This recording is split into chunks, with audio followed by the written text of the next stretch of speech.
can't believe it's only 3 more weeks away. Oh, give me all this. I need some more Elden Ring content. Lampbearer, Mornstead beckons once more. Look, Isaac, I don't know how you want me to tell this to you, but look, the Elden Ring DLC is literally about to drop, man. I need to focus in, right? I need to watch this content. How dare you turn your back on us, Lampbearer? Was it not I who grew your channel when not even an ADHD-ridden iPad kid would choose to watch one of your videos at time of dinner? Was it not I who landed you your first paid sponsorship when nobody would even give you the time of day? You used to be classified as a Lords of the Fallen YouTuber, but you have forgotten where you've come from. In light you walk no longer. Come on, Isaac, don't be like that. There's just been so many great games lately, you know? There's just not enough time. But you know what? I'll do this one for you. Hey there, how's it going? It's Lord Char1892. Now, it's been a while since we last covered Lords of the Fallen. Lords of the Fallen released in 2023 in October, and it had kind of a rocky launch. Its launch was more controversial than the time you had to ask your dates at what time specifically she was born just to make sure you're in the clear.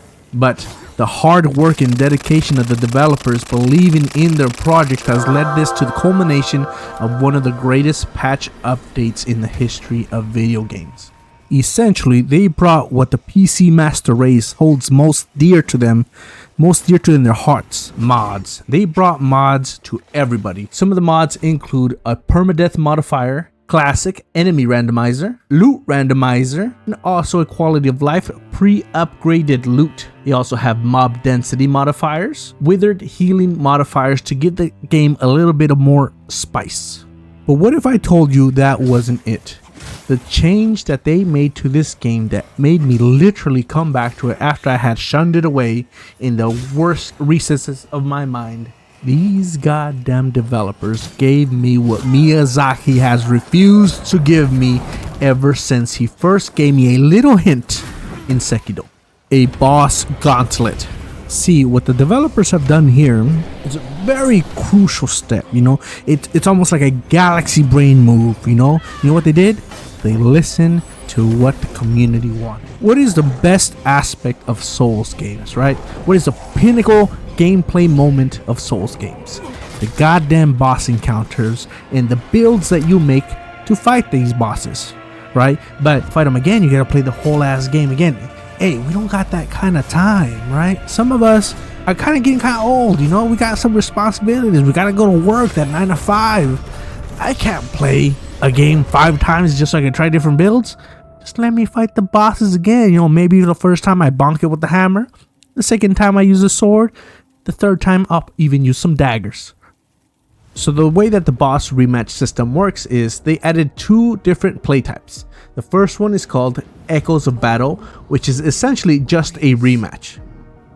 Now the important thing is that you do not gain any souls, you do not gain any items, and you do not lose your souls in participating in this sort of rematch. So it's essentially just playing to either test different builds or for the fun of the boss fights. Another very important factor is that the stats of the boss are static to what they were in the playthrough.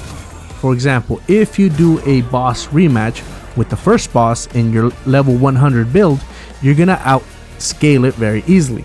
So this works more of as you're playing the game, you kill a boss, you stay at that current level, and then you can experiment at that level, re-challenging the boss with your current equipment and gear just to figure out your playstyle to see if you like anything better. The second type of boss rematch is called the Crucible. Now the Crucible is a predetermined selection of bosses based on a theme that allows you to get the best possible rewards as long as you're able to beat all the bosses without dying. Now these bosses are slightly tuned, but exactly how much I wouldn't be able to tell you, but they do pose a significant challenge. But it's not all double D titties and fat asses. There is some downsides. One of the downsides is that it is not a continuous run. After you defeat one of the bosses, you are teleported back to the shrine in which you started, and the game does reset your sanguinarics or flask, and it does allow you to change your build for the next boss. This makes the Crucible a little bit kind of easy because then you can just cheese each boss through their weaknesses instead of like a true gauntlet where you're dropped in, you have what you have, you pick the build that you did, and you gotta make it through the whole lineup with just your build and the resources you brought with you. But knowing these developers, in a couple months, this will be in the game. Who knows? Now, moving forward, right? First, I want you to come play Lords of the Fallen. If you're on Xbox, it was added to Xbox Game Pass, so you can play it for free if you have that. So, you know, no excuses. But from this day forward, we must hold the Souls developers accountable to always give us a boss rush mode. Right? There's no reason they can't do it. They should be able to do it. We need to make Miyazaki give us boss rush mode in the Elden Ring DLC and every future Souls game moving forward. Okay, let me know in the comments section, what boss would you have loved to replayed over and over again had Miyazaki put boss rush modes into his games. Once again, if you are a fan of Dark Souls and Souls-like games, do me a favor and smash the subscribe button. That's what we cover here on this channel. I'll see you guys in the next one.